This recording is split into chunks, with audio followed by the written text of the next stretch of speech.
Good afternoon, students. So we have completed the unit work for energy along with the numerical. I hope that you have done the numerical that I have given.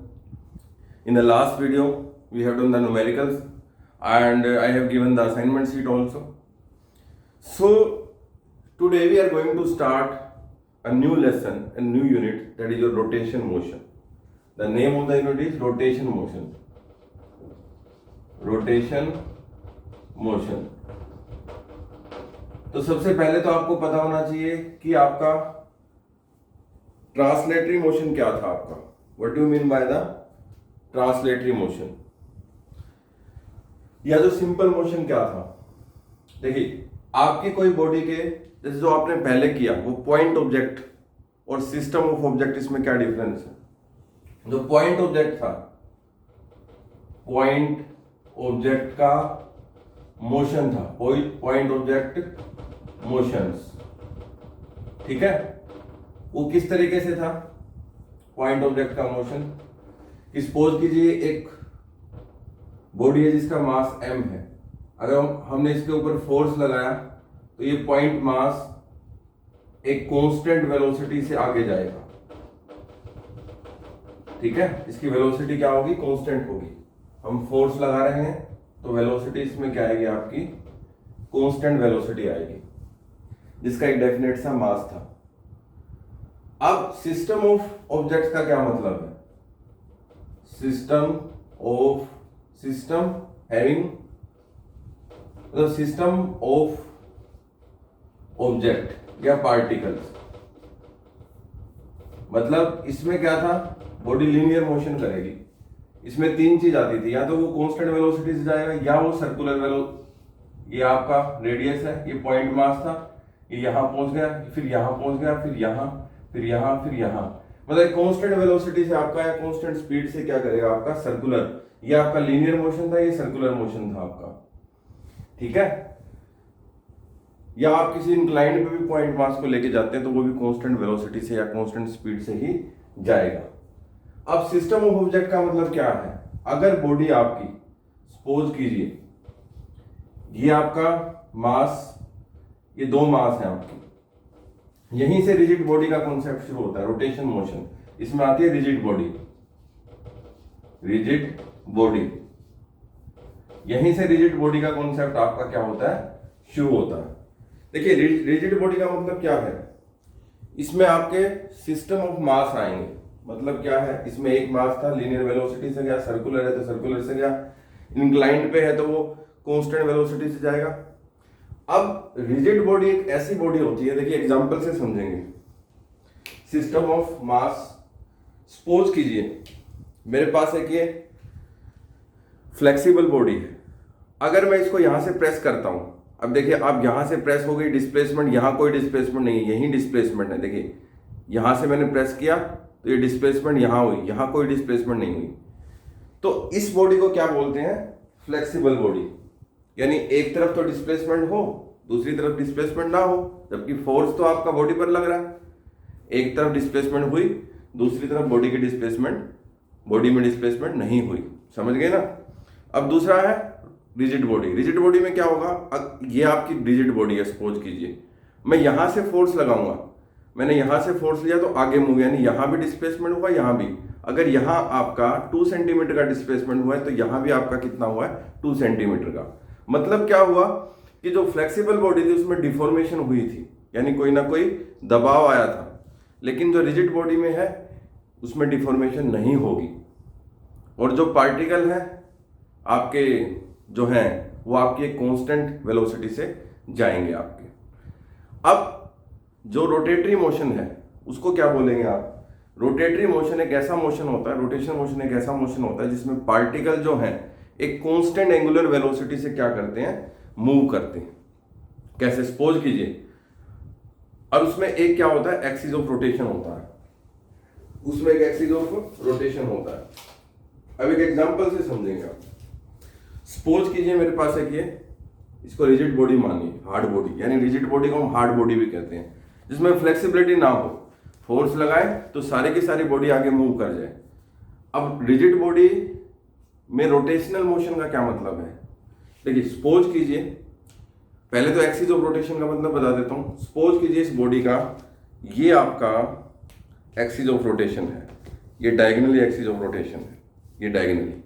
तो body कैसे move करेगी, ठीक है, body इस तरीके से move करेगी, ठीक है। अब देखिए इस कोने पर एक पार्टिकल था, इस कोने पर दूसरा पार्टिकल था, इसमें देखिए इक्वल एंड अपोजिट फोर्स, यानी एक पार्टिकल एक तरीके का फोर्स लगा रहा है तो दूसरा पार्टिकल अपोजिट डायरेक्शन में दूसरे तरीके का फोर्स लगा रहा है, तो इंटरनल फोर्स पार्टिकल के नेट कितने हो गए, 0 हो गए। अगर आप इसको एक्सिस ऑफ रोटेशन मानते हो इसको, तो बॉडी ऐसे रोटेट करेगी, ऐसे रोटेट करेगी, ठीक है। मतलब एक पार्टिकल 0 से लेकर 360 डिग्री पर गया और दूसरा पार्टिकल आपका इसी तरीके से किया गया अपोजिट डायरेक्शन में, तो नेट इंटरनल फोर्स कितना हो गया, 0 हो गया। तो रोटेशन मोशन एक ऐसा मोशन होता है, रिजिड बॉडी। अब दो डेफिनेशन है, एक रिजिड बॉडी की डेफिनेशन है, एक रोटेशन मोशन की डेफिनेशन है। जो रिजिड बॉडी की, सबसे पहले आप रिजिड बॉडी की डेफिनेशन समझ लीजिए। सिस्टम ऑफ ऑब्जेक्ट का तो मतलब समझ गए होंगे आपका, system of particle, point object जो था वो लीनियर, और सिस्टम ऑफ ऑब्जेक्ट में आपका रोटेटरी मोशन आएगा, आपका बॉडी क्या करेगी, रोटेट करेगी। सो इसकी डेफिनेशन लिख लीजिए, it is defined as a motion in which body rotates about its axis, इसको क्या बोलेंगे, axis of rotation, with constant angular velocity, angular velocity. तो डेफिनेशन क्या है, it is defined as a motion in which a body rotates about its axis, यानी axis of rotation with constant angular velocity. आपने देखा होगा कि body अगर rotate कर रही है ऐसे, तो उसकी आपकी एंगुलर वेलोसिटी क्या रहेगी, कांस्टेंट। आप देख लीजिए, जो अर्थ है आपकी सन के चारों तरफ सर्कुलेट भी करती है, रोटेट भी करती है। रोटेट करने का मतलब क्या, स्पिनिंग करती है। इसलिए हमें 24 आवर्स के बाद दोबारा दूसरा तारीख आपकी डेट बन जाती है। सपोज कीजिए आज 17 डेट है, तो आज ही अगले 24 आवर्स में इसी टाइम पर आपकी उसी पोजीशन पर आपकी क्या आ जाएगी, अर्थ आ जाएगी रोटेट करके। तो एक रोटेशन, एक एक्सिस होता है रोटेशन का, जिसके अक्रॉस आपकी बॉडी रोटेट करती है। क्लियर। उसके बाद है रिजिड बॉडी की डेफिनेशन। रिजिड बॉडी, तो इसकी भी डेफिनेशन लिख लीजिए, it is defined as a body in which there is no deformation,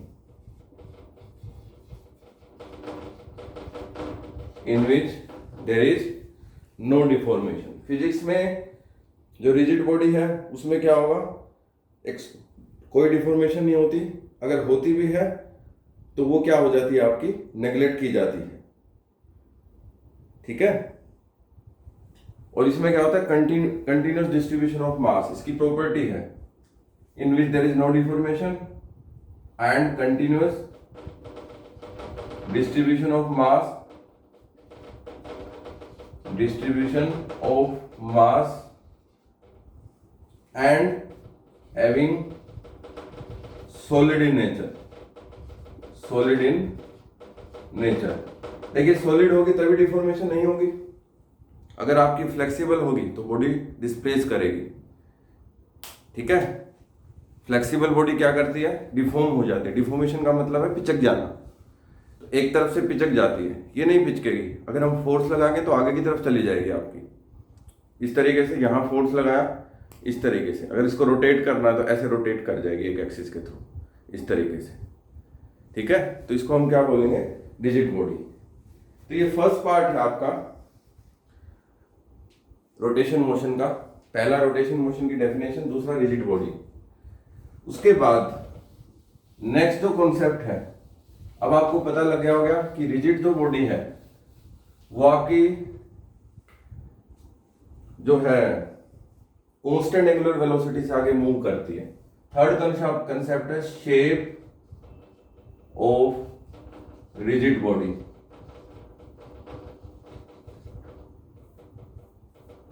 क्या शेप होगी रिजिड बॉडी की? देखिए फिजिक्स में इस तरीके की शेप होगी रिजिड बॉडी की। ये आपका एक्सिस ऑफ रोटेशन हो गया, यहां पर हमने मास m1 रख दिया, यहां पर मास m2, ये इसका डिस्टेंस हो गया r1, ये डिस्टेंस हो गया r2, और ये इस तरीके से एक्सिस ऑफ रोटेशन, मतलब ये आपकी अगर मैं इस तरीके से घूमेगी आपकी, ये अगर ये एक्सिस ऑफ रोटेशन है तो इस तरीके से। क्लियर? तो आपकी शेप नोट कर लीजिए, ठीक है? ये आपकी रिजिड बॉडी की क्या है? शेप। ठीक है, ऊपर का हिस्सा दिख नहीं रहा तो मैं फिर दोबारा से कर देता हूं। This is your shape of rigid body, shape of rigid body. तो थर्ड पॉइंट बनाइए। फर्स्ट पॉइंट आपकी डेफिनेशन थी, सेकंड किसकी? रोटेशन मोशन थी। सेकंड थी आपकी किसकी डेफिनेशन? रिजिड बॉडी की। तो थर्ड पॉइंट बनाइए आपकी shape of the rigid body, जिसमें आपका ये एक्सिस ऑफ रोटेशन है, इसको यहां तक लेके जाएं, यहां पर this is your axis of rotation. ये रिजिड बॉडी का पहला मास है, ये दूसरा मास है, बहुत सारे मास होंगे। ठीक है, ये आपका क्या है? Centre of axis of rotation, इससे फिक्स डिस्टेंस r1, इसका r2 है। बहुत होंगे distance, m1, m2, m3, m4, m5 बहुत हो सकते हैं, बट मैंने कितना लिया एक्सप्लेन करने के लिए? 2 ही लिए हैं आपके। अब रिजिड बॉडी का मोशन क्या होगा, उसके लिए एक टर्म पढ़नी पड़ेगी, centre of mass. Centre of mass, centre of mass. Rigid body का मोशन क्या होगा, किससे पता लगेगा? सेंटर ऑफ मास से। सेंटर ऑफ मास का क्या मतलब है? देखिए बॉडी जब आप रोटेट करती है तो फिजिक्स में रिजिड बॉडी को कुछ इस तरीके से एज्यूम किया जाता है कि जितना भी मास है इसका, वो सारा कंसंट्रेटेड किस पे है? सेंटर पे, एक फिक्स पॉइंट पर। वो उसका क्या होगा? सेंटर ऑफ मास। किस तरीके से? देखिए सपोज कीजिए ये आपकी रिजिड बॉडी है और ये आपका एक्सिस ऑफ रोटेशन है। ये आपका मास कितना है? m1, ये डिस्टेंस r1 है, ये m2 है, डिस्टेंस r2 है, ये m3 है, डिस्टेंस r3 है, और ये m4 है, डिस्टेंस r4 है। तो बेटा इसका कुछ ना कुछ मास रहा होगा, इसका कुछ ना कुछ मास रहा, इसका ये सारा मास हम कंसंट्रेटेड एक फिक्स पॉइंट पर रखते हैं, सेंटर पर, यहां पर। मतलब ये तो इस पार्टिकल का हो गया, ठीक है, हो सकता है इसका सेंटर यहां बने। तो ये जो C है इसको बोलेंगे सेंटर ऑफ मास। ये हर शेप का अलग अलग होता है सेंटर ऑफ मास, ठीक है? ये हर शेप का क्या होगा? अलग अलग होगा। मतलब एक सेंटर पर कंसंट्रेटेड होगा आपका सारा मास। ये आपका 2 kg है, 2 ग्राम है, ये भी 2 ग्राम है, आइडेंटिकल मास है, ये भी 2 ग्राम है, ये भी 2 ग्राम है। तो कितना हो गया? 2 2 2 2। मतलब जो 8 जो होगा इसका, वो सारा का सारा किस पे होगा? सेंटर पर। इसलिए इसका मोशन आपका क्या बनता है? सिमेट्रिकल। तो ये आप नोट कर लीजिए, ये आपका सेंटर ऑफ मास है। फिर डेफिनेशन करेंगे, ठीक है? पहले तो ये तो सिर्फ एग्जांपल, आपको नोटबुक में नहीं लिखना है, ये सिर्फ एग्जांपल था। तो चाहे तो आप रफ में लिख सकते हैं। Centre of mass, centre of mass of a rigid body is defined as, it is defined as the whole mass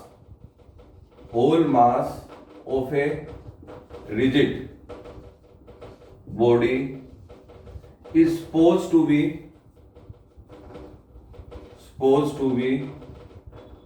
concentrated at center, concentrated at a point, and this point is called center of mass, is called center of mass। इस point को हम क्या बोलते हैं? Centre of mass. अब देखिए centre of मास का simple सा डेफिनेशन है। सपोज कीजिए कोई भी आपकी बॉडी को प्रोजेक्टाइल मोशन में हमने एक बॉडी को इस तरीके से फेंका और वो रोटेट होकर प्रोजेक्टाइल मोशन कवर कर रही है, तो वो गई किस तरीके से होगी? मोशन तो ऐसा होगा, बट वो ऐसे गई होगी आपकी, ठीक है। हम नहीं देख सकते, वो इस तरीके से चल के गई होगी। अब आईज जो हमारी सेंस करेंगी, देखिए एक सेंटर पर सेंस करेगी। अगर हमें पार्टिकल का मोशन तरीका देखना है कि उसका पाथ किस तरीके का होगा, ये पैराबोलिक पाथ है, तो बॉडी रोटेट होगी इस तरीके से गई, तो हम कॉन्सेंट्रेट करेंगे किस पे?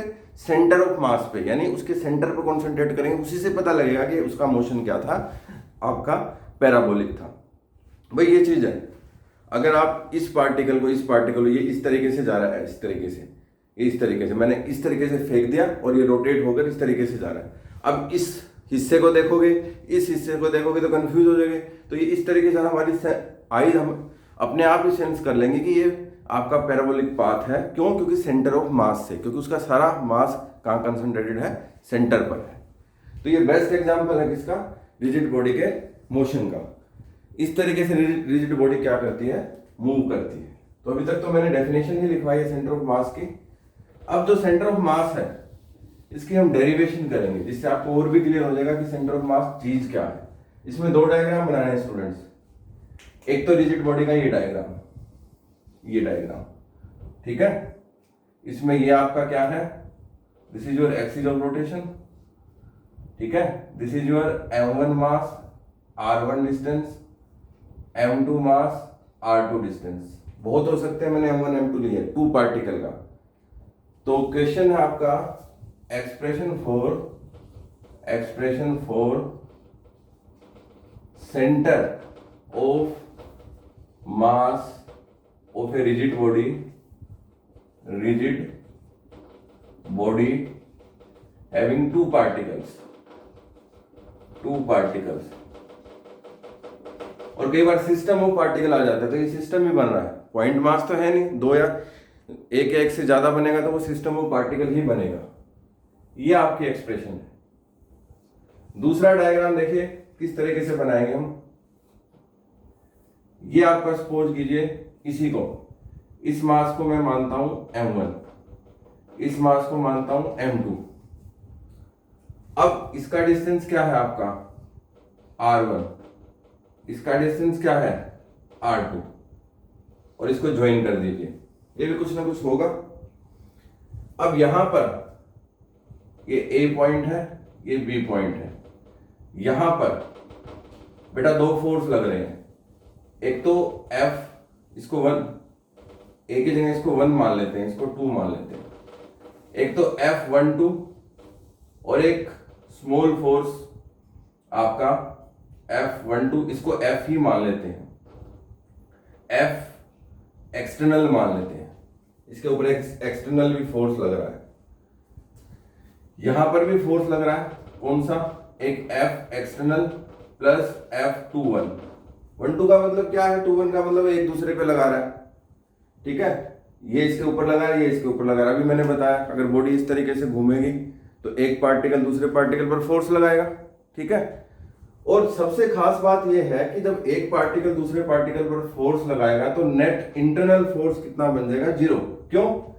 क्योंकि एक लगाएगा, सपोज कीजिए 2 डायन का, दूसरा 2 डायन का अपोजिट डायरेक्शन में लगा देगा, क्योंकि रिजिड बॉडी रोटेट कर रही है, तो net internal force by the particle कितना हो जाएगा?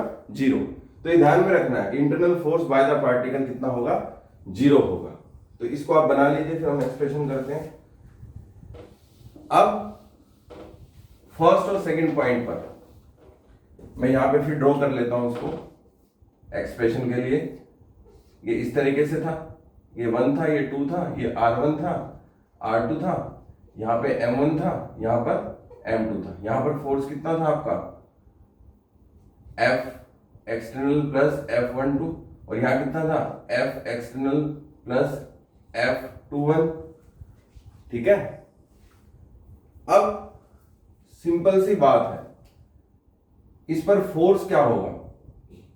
F external plus F12। Second law से क्या होता है? इंटरनल फोर्स तो आपको पता है कुछ लगेगा नहीं, लिखने की जरूरत है, बाद में उसको नेग्लेक्ट कर देंगे।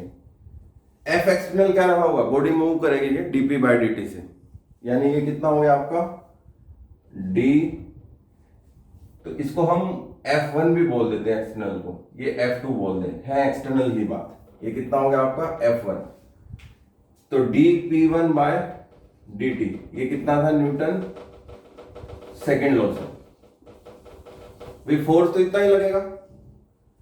सिमिलरली जो सेकंड पार्टिकल उस पर फोर्स कितना है F2 प्लस F21, ये कितना हो जाएगा dP2 बाय dt, ये भी न्यूटन लॉ से सेकंड से। क्लियर, ये दो एक्सप्रेशन आपने समझ गए होंगे, एक यहां फोर्स लगा रहा है, एक यहां फोर्स लगा रहा है। अब इसको ठीक कर लेते हैं, जो F1 प्लस F12 है, अब P1 क्या होता है dV1 बाय dt, ठीक है, तो कितना हो गया d by dt of,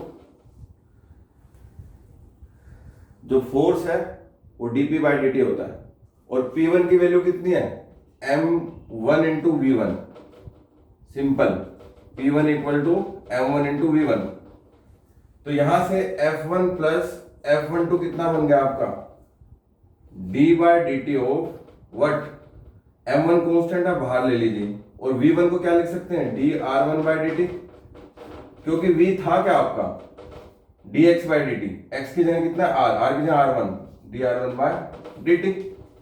velocity तो यही थी ना, rate of change of displacement. अब डिस्प्लेसमेंट कितनी है यहां पर, ठीक है, ये M1 लिया है, तो यहां पर R1 लिया है M1 की फॉर्म में, तो ये डिस्टेंस आप R1 ले लीजिए, और ये डिस्टेंस कितना हो गया आपका R2। क्लियर स्टूडेंट, तो उसमें से थोड़ा ठीक कर लीजिए, M1 के थ्रू डिस्टेंस R1 ले लीजिए, M2 के डिस्टेंस R2 ले लीजिए। अब F1 प्लस F12 कितना होगा M1 d by dt of dR1 by dt, और V की वैल्यू में पता है rate of change of displacement, तो ये डिस्प्लेसमेंट थी, तो वेलोसिटी जो आएगी वो dR1 बाय dt आएगी। क्लियर, अब हम सेकेंड इक्वेशन को देखते हैं, इसको मान लीजिए आप first equation, this is your equation number first. अब सेकेंड इक्वेशन कैसे बनेगी, यहां से सिमिलरली ये जो F2 प्लस F12 है, F21 है सॉरी, F21 ये कितना हो जाएगा आपका M2 d by dt dR2 by dt। Clear, ये हमारी सेकेंड इक्वेशन हो गई।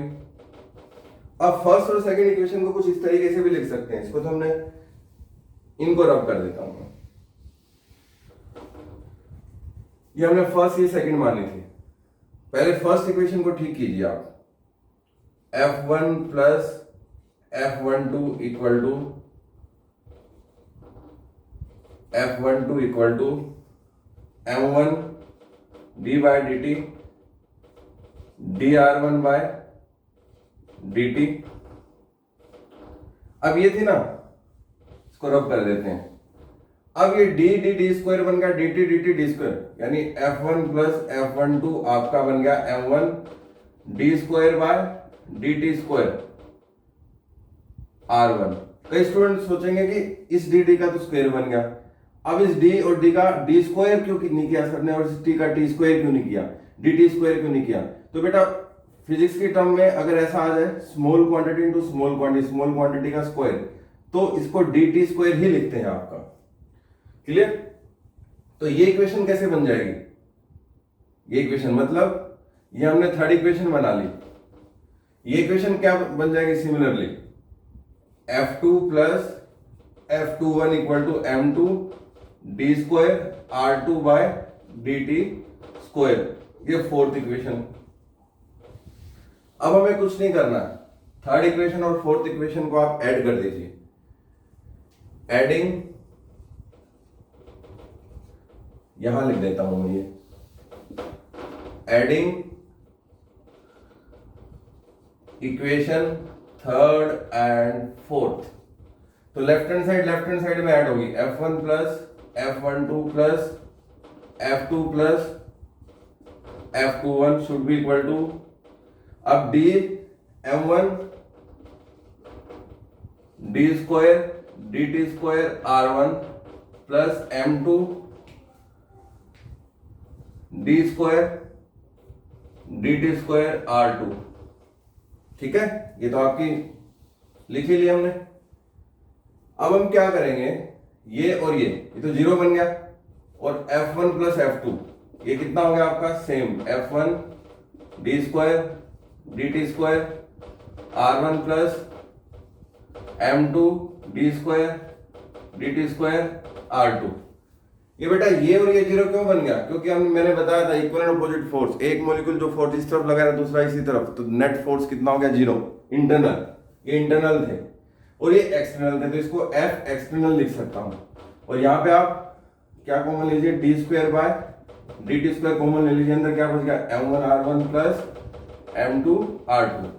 अब आप क्या कीजिए, यहां पर मल्टीप्लाई कीजिए, आपका M1 प्लस M2 से डिवाइड कर दीजिए, multiply and divide by M1 plus M2 on right hand side. ठीक है, M1 plus M2 on right hand side. तो इसको मैं दोबारा लिख देता हूं, adding 3 and 4, adding equation 3 and 4। अब विजिबल है अच्छी तरीके से, 3 और 4 को हमने क्या कर दिया, ऐड किया था, तब जाके रिजल्ट आया था। अब ये कितना बन गया, F एक्सटर्नल, और ये बन गया D square by D t square M1 R1 plus M2 R2 upon M1 plus M2 into M1 plus M2। ठीक है, ये F एक्सटर्नल का रिजल्ट आ गया आपका। ठीक है, अब इसमें सेंटर ऑफ मास कैसे फाइंड आउट करेंगे, ये आपकी एक इक्वेशन आ गई। इससे बेटा सेंटर ऑफ मास कैसे फाइंड आउट करेंगे, इसका मैं तरीका बताता हूं। देखिए F की वैल्यू कितनी थी आपकी, dP बाय dt, क्लियर। और F को क्या लिख सकते थे, d mv dt। ठीक है, तो F कितना बन गया आपका, d बाय dt, m को तो बाहर ले लीजिए, और ये कितना बन गया, dr बाय dt। r को RCM कर लीजिए, सेंटर ऑफ मास। तो यहां से आपका F की वैल्यू क्या आ गई आपकी, m D square d t square RCM। ठीक है, यही आ गई आपकी। अब देखिए आप इसको कंपेयर करिए, ये मास इस पूरे मास के बराबर है, क्योंकि मैंने बताया था रिजिड बॉडी का जो होल मास है कंसंट्रेट कितना है सेंटर पर, हम सेंटर की बात कर रहे हैं। ये आपका इसके इक्वल हो गया, ये फोर्स आपका यहां से कंपेयर हो गया, बच गया ये आपका, तो ये डेफिनेटली RCM, यानी RCM की वैल्यू क्या आ गई आपकी, M1 R1 plus M2 R2 upon M1 plus M2। इसको बोलते हैं बेटा centre of mass. This is called centre of mass. Diagram से भी समझ लीजिए, ये मैं रब कर रहा हूं भाई। डायग्राम क्या था मेरा, ये था, ये आपने R1, बाद में मैंने R1 करवा दिया था, ये मास M1, ये R2, ये मास M2, और यहां पे क्या था, फोर्स F जो था 1 प्लस F12 लग रहा था, और यहां पे F2 प्लस में F21 लग रहा था। अब ये डिस्टेंस R, ये डिस्टेंस R, तो ये डिस्टेंस क्या होगा, ये होगा RCM, मतलब यहां सेंटर ऑफ मास लाई करेगा, इसकी वैल्यू यहां, तो ये वैल्यू कितनी आ गई सेंटर ऑफ मास की। So this is about centre of मास। ये हमने सेंटर ऑफ मास क्या कर लिया, फाइंड आउट कीजिए। बेटा थोड़ा सा डिफिकल्ट है चैप्टर, लेकिन आप अगर बिल्कुल अच्छे तरीके से वीडियो पढ़ोगे तो आपको दिक्कत नहीं आएगी। इसमें एक एक पॉइंट को समझिए कि सर ने किस तरीके से एक्सप्लेन किया है, हर पॉइंट को आपको इसी तरीके से एक्सप्लेन करना है। तो ये आपका रोटेशन मोशन का फर्स्ट पार्ट है। Tomorrow we will discuss some numerical base on the centre of mass. अब ये सेंटर ऑफ मास 2 पार्टिकल का है, 3 का होता तो क्या होता है, M1 R1 plus M2 R2 plus M3 R3 upon M1 plus M2 plus M3। 4 का होता तो 4 के तरीके से और n का होता है n के तरीके से। अगर expression for centre of mass of system of particle having n particle भी आ जाए तो आपको डायग्राम में इसी तरीके से बनाना है, फिर n का आपको फॉर्मूला लिख देना है, क्योंकि आप रेफरेंस ले सकते हैं 2 पार्टिकल का n पार्टिकल को डिराइव करने के लिए। Okay, so student, tomorrow we will discuss the next topic, that is your numerical based on the center of mass. Okay, thank you.